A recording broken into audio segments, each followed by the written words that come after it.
Yeah, they've been going on for just about 24 hours now, although it's really been in a holding pattern largely. This is circling around one person first and foremost, and it's Senator Lisa Murkowski, the Republican from Alaska. There are four people who look like they could vote no, and Republicans can only afford to lose three. Murkowski seems to be the most winnable of the four. But the question is exactly how much they have to give her to get her to support this tax and spending package, and how much it comply with the rules that allow them to pass this with a simple majority rather than 60 votes. Okay. So there's a lot of back and forth. There appear to be some very intense conversations on and off of the Senate floor. And if you're hoping for someone else like Rand Paul or seemingly Susan Collins to step up to push them over the limit, really it looks like they're focusing on one person, and it's Lisa Right. Murkowski, to try to get her to vote yes. Is it just the same old Jack that you studied in school years ago? Is the only thing missing here is there's no cigars?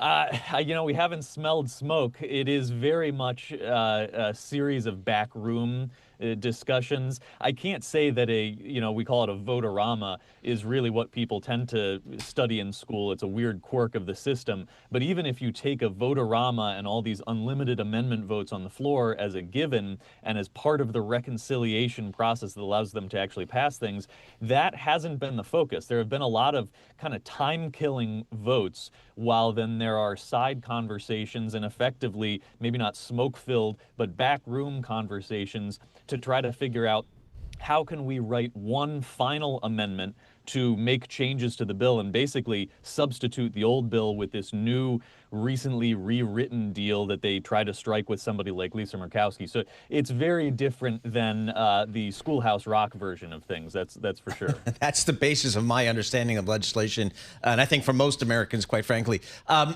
Assuming the Senate gets something, now this would go back to the House. Is that Nailed correct? that. Very good. Yes, the House voted on it and passed a different version of this. They have to vote on the same exact version ultimately to send it to the president's Oh, desk. interesting.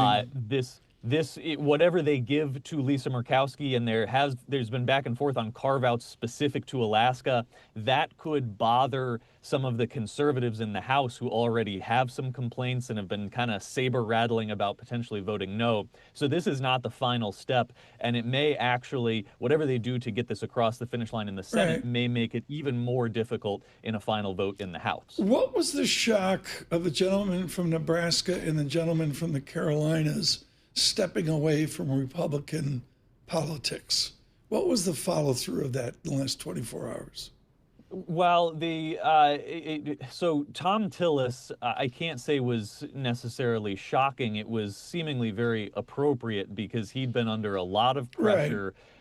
His kind of almost, I don't know if he ever called himself a Tea Party conservative, but he was kind of aligned with a different form of conservatism that hasn't necessarily adapted cleanly to the Trump age. And it's pretty apropos to see him say, I'm going to step away, because he's one of the no votes, and he doesn't seem to be somebody who they can win over. So the Tom Tillis retirement announcement seemed in some ways very appropriate for someone who's kind of washing his hands of some of the Right. deal making that it takes Do you to stick with Trump. do you just assume his seat goes to a Republican? Is it, the South, the Carolinas? It's just a given, or is that seat in play now?